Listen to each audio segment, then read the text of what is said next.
발본색원이라는 말이 있지요. 뿌리 또는 근본을 뽑아버린다, 또는 근원 또는 원천을 틀어 막아버린다, 이런 뜻이에요. 이 발본색원이란 말은 사회적으로는 말이지요, 부조리, 범죄 이런 거를 그 근원까지 찾아내서 철저하게 소탕한다, 이런 뜻으로 주로 쓰이지요. 근데 이 발본색원이란 말에 얽힌 고사를 보면 이게 뜻이 사실은 우리가 지금 쓰는 거하고는 조금 다릅니다.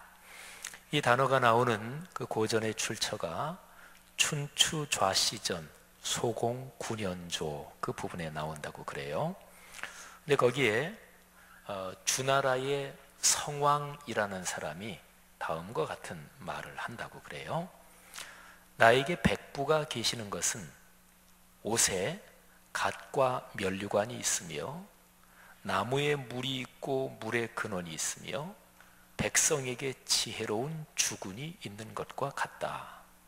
만일에 백부께서 갓을 찢고 면류관을 부수며 뿌리를 뽑고 근원을 틀어막으며 제 마음대로 지혜로운 주군을 버리신다면 비록 오랑캐라 하더라도 어찌 한 사람이라도 남아 있겠는가. 여기 배경이 다음과 같습니다.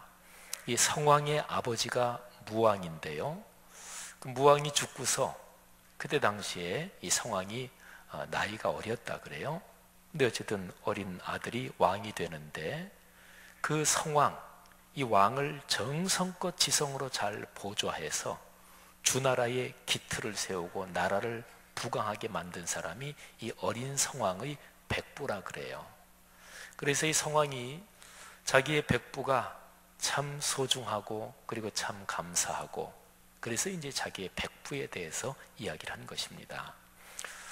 옛날로 보면 사람이 옷을 입을 때 머리에는 당연히 갓까지 갖췄어야, 그래야 이제 제대로 입은 거죠. 옷은 다 입고 머리에 갓을 안 쓴다, 그거는 옷을 안 입은 거죠. 또 공직자로서는 머리에, 말하자면 공직자로서 쓰는 어떤 관, 의관, 여기에 면류관이라고 되어 있는데 그런 걸 쓰면 더 아주 제대로 갖춰 입은 게 되겠죠. 나무에는 중요한 것이 나무의 뿌리에서 물을 빨아들여야 나무가 살잖아요. 또 시내나 강이 흐르면 거기에서는 시내나 강이 제일 처음 흐르는 수원지 또는 물의 근원, 이게 중요하잖아요. 그리고 한 나라의 백성에게는 지혜로운 임금, 주군이 있어야, 그래야 그 나라가 행복한 거잖아요.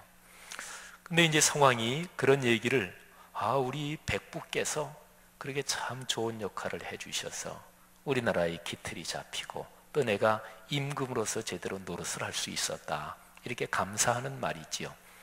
근데 그 말 중에서 만일 백부께서 갓을 찢고 면류관을 부순다, 그리고 뿌리를 뽑고 근원을 틀어막는다, 바로 이 부분, 뿌리를 뽑는다, 이게 발본이에요. 발자가 빼어낸다, 본자가 근본, 뿌리 뭐 이런 거잖아요. 그 다음에 근원을 틀어막는다, 색원에서 색자가 틀어막는다, 원, 이거는 원천 또는 처음 시작되는 원천, 그래서 시원을, 이게 원을 말하지요. 바로 이 부분입니다. 발본색원. 만일에 백부께서 그렇게 발본색원, 좋은 원천, 그리고 꼭 필요한 거를 망가뜨리고 틀어 막아버린다면 이 나라가 어찌 오늘처럼 이렇게 부강할 수 있겠는가, 그런 뜻입니다. 그러니까 이 고사에 나오는 발본색원은 문맥으로는 말이지요, 아주 좋은 것, 사람이 살아가고 한 나라의 국가가 올바르게 서가는데 아주 좋은 것, 그거를 틀어막는다, 그거를 뿌리채 뽑아낸다, 이런 뜻입니다. 그러니까 좋은 것이 영향을 끼치지 못하도록 근원부터 차단한다. 그렇게 되면 안 되는 거죠. 그러니까 사실 표현의 문맥으로만 보면 오늘날 우리가 쓰이는 발본색원은 범죄, 악을 뿌리까지 뽑아내서 소탕한다, 그러니까 문맥상으로만 보면 좀 상반되게 쓰이는 거죠. 여기서 한참 역사가 흘러내려와서 명나라의 왕양명이라는 사람도 그가 쓴 글 전습록이라는 책에서 발본색원을 강조했다고 그래요. 발본색원론이, 이 발본색원에 대한 가르침이 천하에 밝혀지지 않는다면 세상에 성인을 흉내내는 무리들이, 그러니까 흉내는 내지만 그렇게 살지는 않는다는 걸 말하죠. 성인을 흉내내는 무리들이 갈수록 늘어나고 세상이 점점 어지러워져서 사람이 짐승이나 오랑캐같이 되고, 그리고 성인의 학문을 이루려고 하지 않을 것이다, 이런 얘기를 했다고 그래요. 그러니까 나무가 뿌리가 뽑힌다든지 뿌리가 망가지고 병들면 그 나무는 끝장나는 거죠.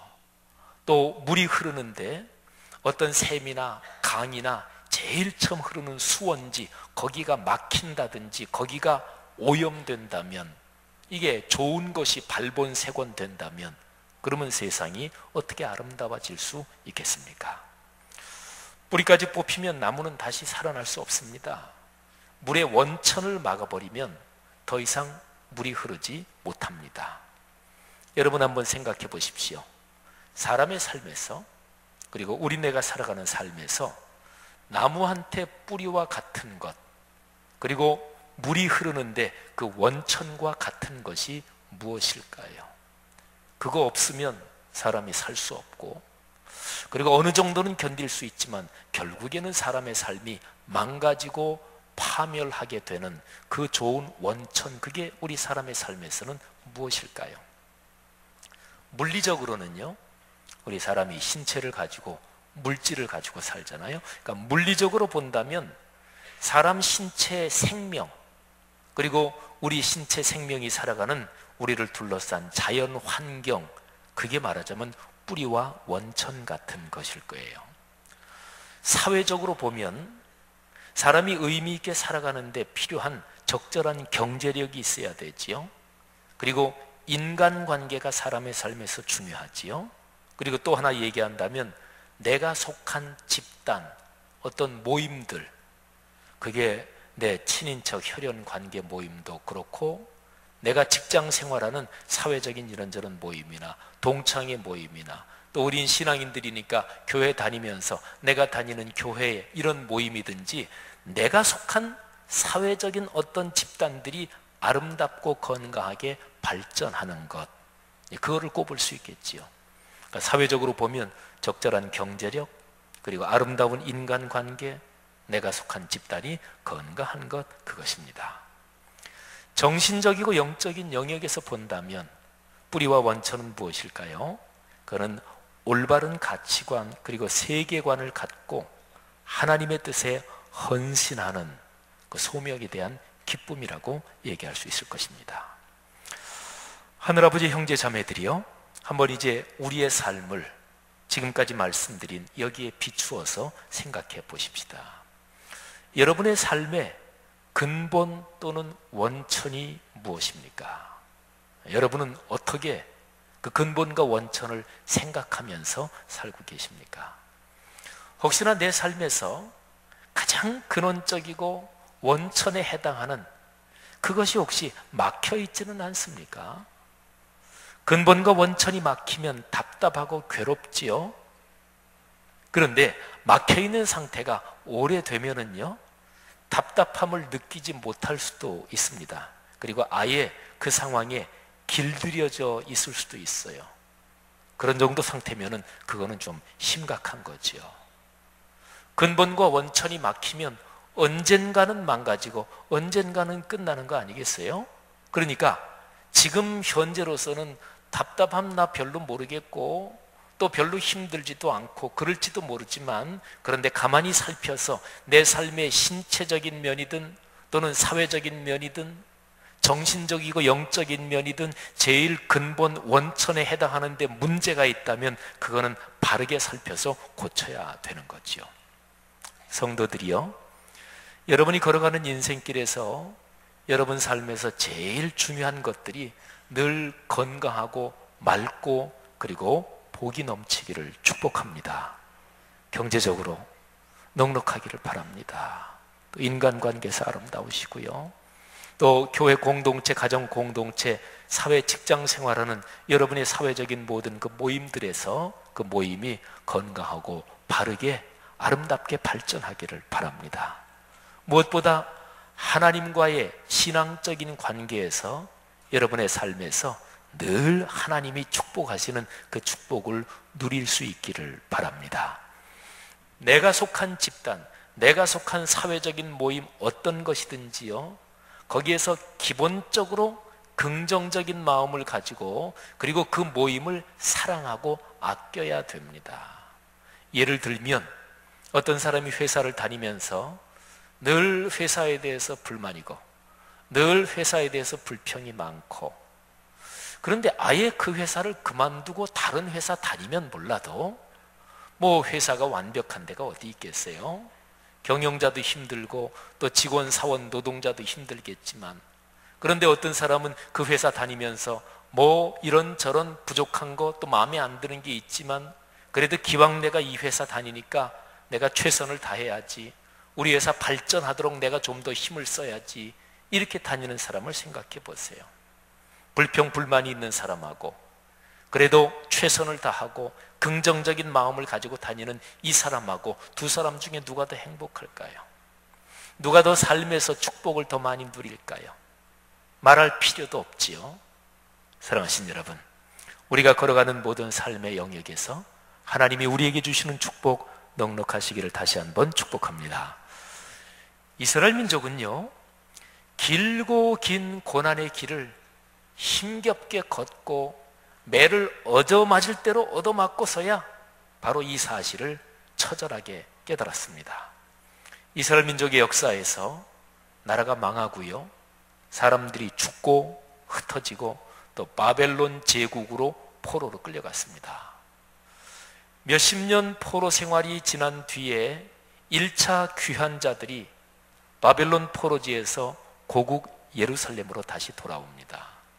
폐허가 되어버린 예루살렘에서 힘겹게 생을 이어가면서 이들은 하나님께 예배하는 성전부터 다시 짓습니다. 성전을 다시 재건하는데요, 그 재건이 끝난 때가 주전 515년이에요. 예루살렘 성전이 처참하게 파괴되는 게 주전 587년이거든요. 그러니까 연도를 대략 계산하면 예루살렘과 그리고 성전이 비참하게 파괴가 되고 나서 72년 만에 성전이 다시 재건이 되는 거예요.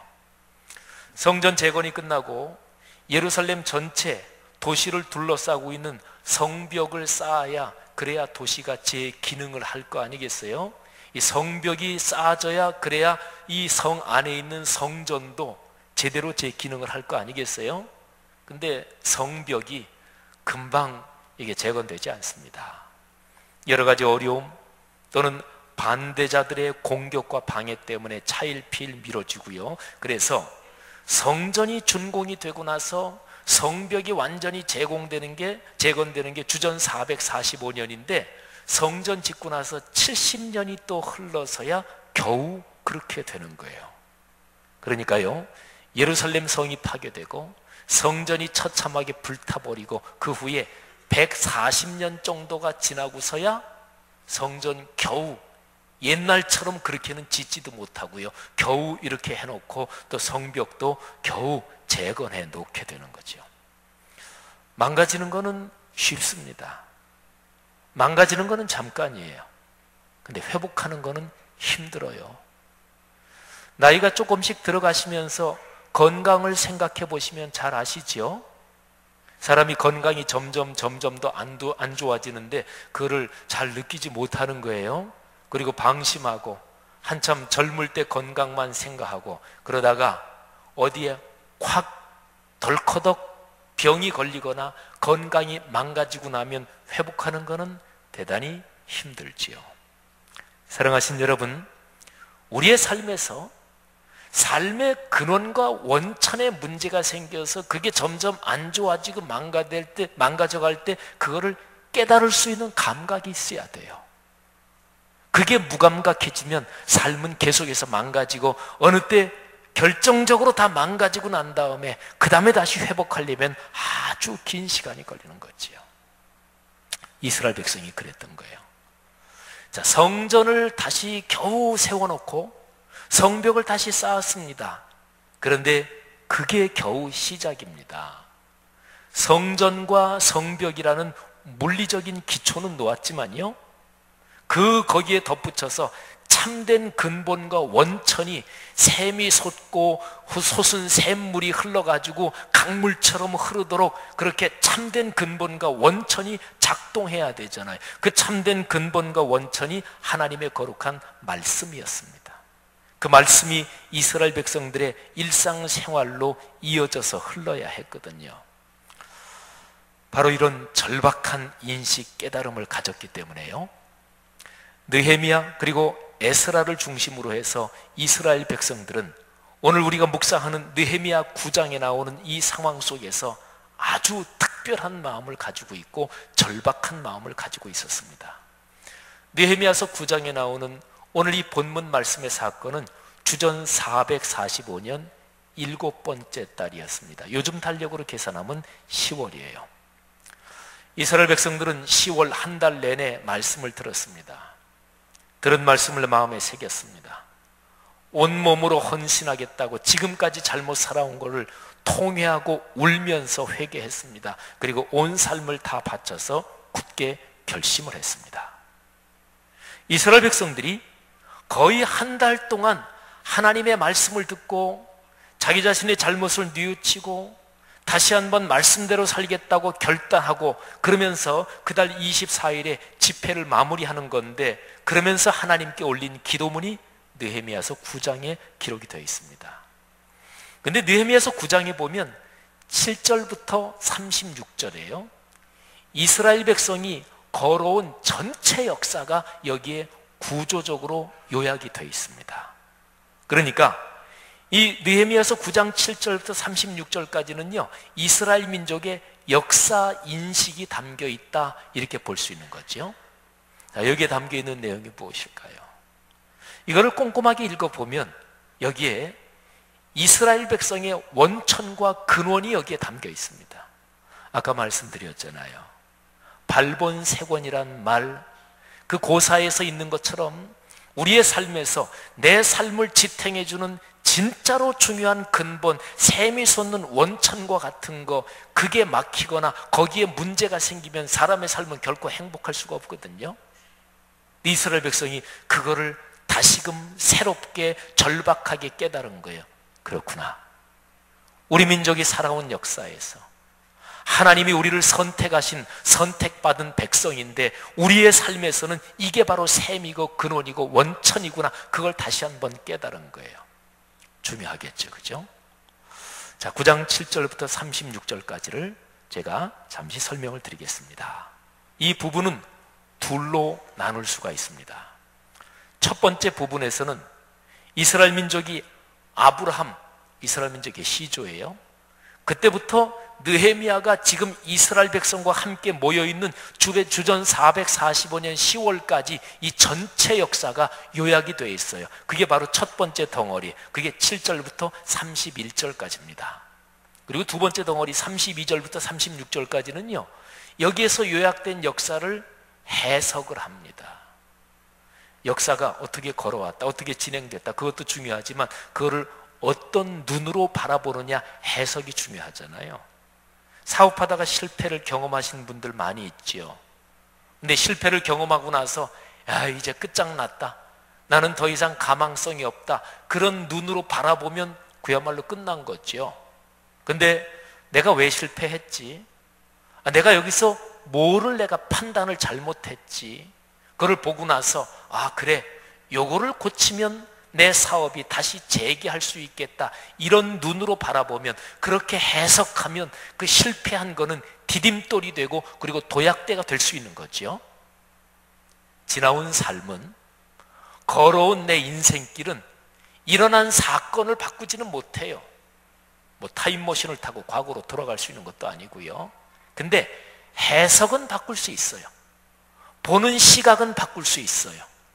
그래서 역사를 보는 해석이 중요한 것입니다. 자, 한번 볼까요? 먼저 첫 번째 부분입니다. 이스라엘 민족의 시조가 아브라함인데요, 아브라함은 대략 성서 고고학자들이 추측하는 바에 따르면 주전 한 2000여 년경에 살았을 걸로 추측이 됩니다. 그리고 지금 여기 9장은 느헤미야 그 시대까지지요. 주전 445년. 그러니까 대략 본다면 1600년간의 역사를 요약을 하는 거예요. 근데 이 부분에서 이렇게 읽어보면 어렵지 않게 중요한 구도가 눈에 들어옵니다. 자, 이스라엘 백성의 1600년 역사는 어떻게 요약을 할 수 있을까요? 세 가지 단어가 중요합니다. 첫째는 말씀, 두 번째는 교만, 세 번째는 패망. 하나님께서 이스라엘 백성에게 말씀을 주셨어요. 그리고 말씀으로 약속을 하셨어요. 언약이죠. 그래서 이스라엘 백성과 계약을 맺으신 거예요. 나는 너희의 하나님이다. 내가 너희를 지킨다. 너희는 내 백성이다. 이 언약이 말이죠. 지금 느헤미야서 9장 7절부터 31절에는 율법 또는 말씀, 계명 여러 가지 표현으로도 나오는데 그런데 다 똑같아요. 근데 하나님이 이스라엘 백성에게 주신 말씀, 그게 왜 중요한가? 왜 복인가? 29절에 다음과 같이 기록이 되어 있습니다.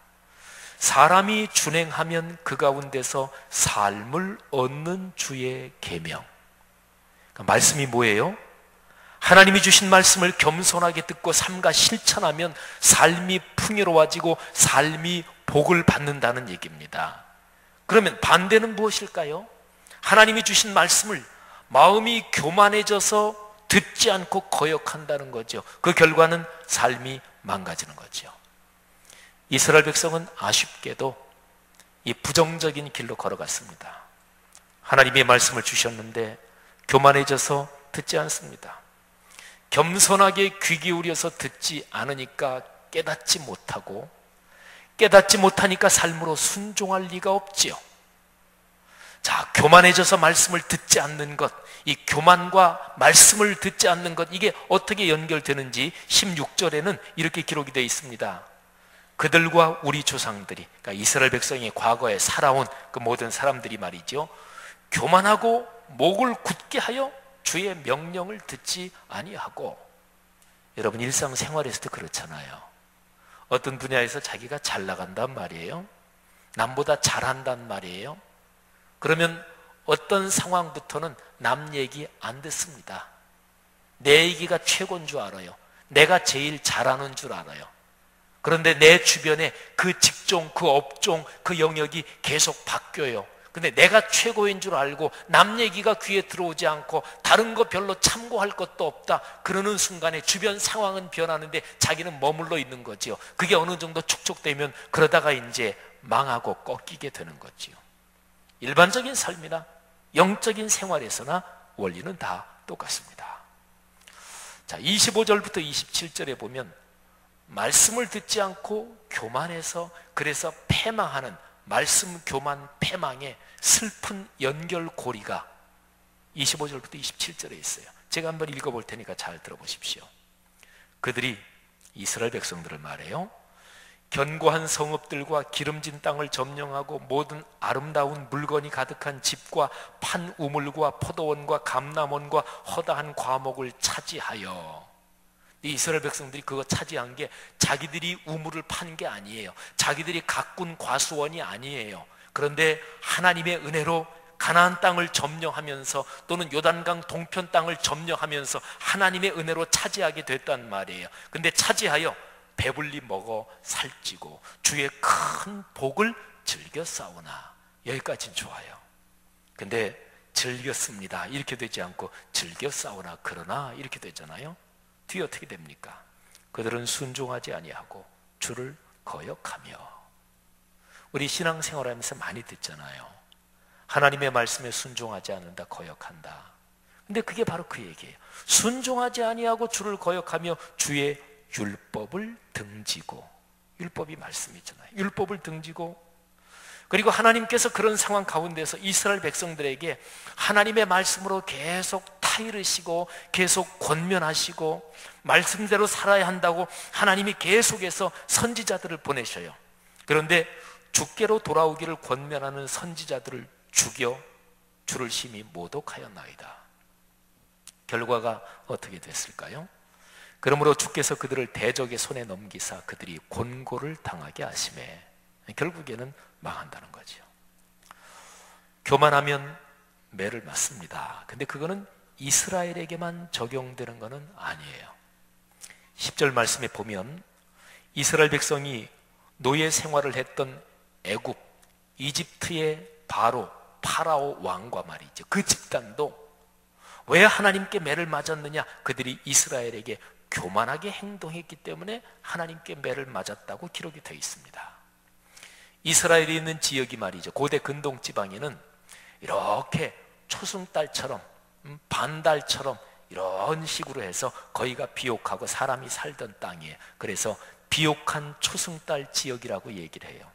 그 지역을 지배했던 강대한 나라들이 있었어요. 아시리아, 바벨론, 메데, 바사, 페르시아, 나중에는 로마까지 쭉 이어지지요. 그런데 성경에 보면 아시리아, 그 아수르나 바벨론 등의 강대국들도 마찬가지입니다. 그들의 나라가 흥망성쇠했던 영적인 비밀은 그들이 교만한가 그렇지 않은가 여기에 걸려 있다는 거죠. 아까 제가 일반적인 생활, 우리 사회생활 얘기도 했잖아요. 모든 게 다 마찬가지입니다. 자, 9장 7절부터 31절까지의 첫 번째 이스라엘 백성의 역사를 요약한 그 부분의 내용은 한마디로 얘기하면 이래요. 교만해져서 말씀에 순종하지 않고 그래서 망한 이스라엘의 역사. 간단하죠? 자, 그러면 이어지는 두 번째 덩어리, 그 역사를 어떻게 해석했는가 그 내용을 한번 보십시다. 그것도 그렇게 복잡하지 않아요. 먼저는 간절하게 하나님께 기도부터 합니다. 자, 32절의 기도의 내용이 나와요. 제가 다시 한번 읽습니다. 우리 하나님이여, 광대하시고 능하시고 두려우시며 언약과 인자하심을 지키시는 하나님이여, 우리와 우리 왕들과 방백들과 제사장들과 선지자들과 조상들과 주의 모든 백성이 아수르 왕들의 때로부터 오늘까지 당한 환난을 이제 작게 여기지 마시옵소서. 역사 가운데 맨날 외적의 침입을 당하고 고난을 당하고 나라가 망하고 포로로 끌려갔단 말이에요. 하나님, 우리가 힘듭니다. 도와주십시오. 그런데 이 간구하는 이 기도에 중요한 내용이 이미 들어 있습니다. 언약을 지키시는 하나님, 이 표현이에요. 하나님은 당신이 말씀을 약속으로 주신 그 말씀대로 하십니다. 말씀을 지키십니다. 교만하여 순종하지 않으면 벌을 내리신다고 하나님이 이미 말씀을 하셨어요. 그래서 그렇게 벌을 내리시는 거예요. 겸손하게 말씀에 귀를 기울이고 말씀을 삶으로 실천하는 사람, 그런 민족, 그런 집단에게는 복을 주십니다. 우리가 보통 하는 얘기로 하나님이 공의로우시다 또는 정의로우시다 또는 하나님의 의로우심에 대해서 이야기를 하죠. 근데 그 구체적인 뜻이 무엇일까요? 오늘 여기 말씀에 기록된 표현으로 하면 하나님의 의로우심, 공의롭다, 정의롭다, 하나님이 진실하시다, 신실하다, 이거는 하나님은 당신이 하신 말씀대로 하신다, 그 뜻을 말하는 거예요. 33절에 이렇게 기록되어 있는 걸 보세요. 그러나 우리가 당한 모든 일에 이스라엘 백성이 매를 맞고 나라가 망하고 포로로 끌려가고 처참하게 살육되고 그랬거든요. 그 당한 모든 일에 주는 공의로우시니 우리는 악을 행하여 싸우나 주께서는 진실하게 행하셨음이니이다. 아멘. 그러니까 하나님이 말씀도 안 하시고 그냥 그렇게 이스라엘 백성을 심판하셨다면 하나님이 정당하지 못한 거죠. 근데 하나님이 말씀을 하셨어요.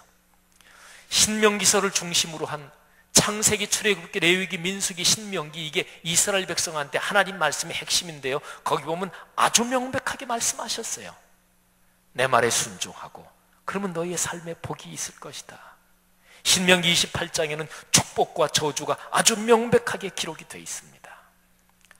사랑하신 여러분, 느헤미야를 중심으로 해서 이스라엘 백성들이 그들이 살아온 과거를 쭉 보면서 어떻게 해석해요? 그 마지막 결론이 34절부터 36절에 다음과 같이 기록이 되어 있습니다. 한번 귀 기울여 들어보십시오.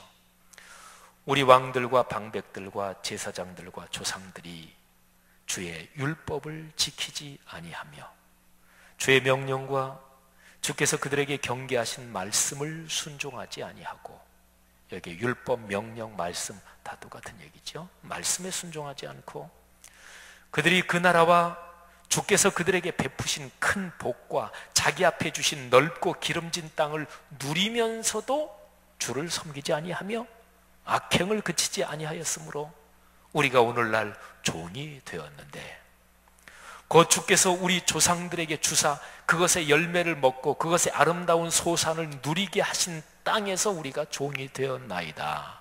여러분, 가나안 땅은 하나님이 이스라엘 민족에게 축복으로 주신 땅이에요. 근데 축복의 땅에서 축복을 누리기는커녕 그 땅에서 종이 됐단 말이죠. 여러분, 결론이 단순해요. 우리가 말씀에 순종하지 않아서 망했고 그래서 종이 됐습니다. 그걸 깨닫고 고백하는 거예요. 하나님이 주신 축복의 땅에서 말이죠. 그러니까 말씀, 교만, 그리고 끄트머리는 패망, 이 역사의 구조, 하나님이 역사 섭리에서 정해놓으신 그 구조를 비로소 깨달은 거예요. 느헤미야와 당시의 이스라엘 사람들이 이거를 깨닫고 철저하게 회개하면서 그러면 어떻게 살겠다고 결심을 하는 것일까요? 자, 이 구조를 뒤집으면 돼요. 앞에 말씀은 동일하게 늘 있어요. 그런데 교만을 거쳐 패망으로 가는 길 말고 교만 대신에 뭐가 있어야 되는 것일까요? 겸손으로 순종하는 것. 그 다음에 패망 대신에는 회복돼서 축복을 누리는 것. 그러니까 말씀 겸허하게 듣고 순종하고 그리고 회복돼서 복을 누리는 것이지요. 성도들이여, 지금 우리가 모여서 예배 드리는 지금 이 시간에 여러분과 저, 우리 각자가 자신의 모습을 돌아보십시다. 우리 교회, 그리고 한국 교회, 그리고 더 나아가서 우리 한국 사회 전체하고 중국, 일본, 우리나라, 또 북한도 있고 이렇게 그냥 갈라져 가지고 아주 날카롭게 대립하고 있는 이 동아시아의 모습도 한번 넓게 바라보십시다. 오늘 우리가 묵상한 느헤미야서의 근본적인 통찰, 이 가르침이 나에게, 내 가정에, 그리고 우리에게 주는 가르침은 무엇입니까? 우리가 어떻게 바뀌어야 한다고 말씀하고 있는 것입니까? 우리가 살아가는 인생길에서 가장 근본적인 뿌리요, 근본이요, 원천이요, 시원에 해당하는 하나님의 거룩한 말씀을 우리가 어떻게 붙들고 살아야 한다고 명령하고 있는 것입니까? 사람이 겸손하게 듣고 순종하면 그 가운데서 삶이 아름답고 풍요로워지는 게 성경 말씀이라고 오늘 성경은 얘기를 하고 있잖아요. 이 말씀으로써 우리의 삶의 근원 그리고 근본이 다시 한번 아름다워지고 혹시 병든 게 있다면 치료되기를 바랍니다. 이 말씀이 여러분과 저 우리의 삶에 맑은 시내처럼 흐르기를 바랍니다. 그리고 그 시내들이 같이 모여서 큰 강이 되기를 소원하며 살아가십시다. 그리고 오늘 선포된 말씀이 무엇보다도 이번 일주일을 살아가는 우리의 삶에서 일상으로 복으로 흐르기를 주님의 이름으로 축복합니다. 기도하십시다.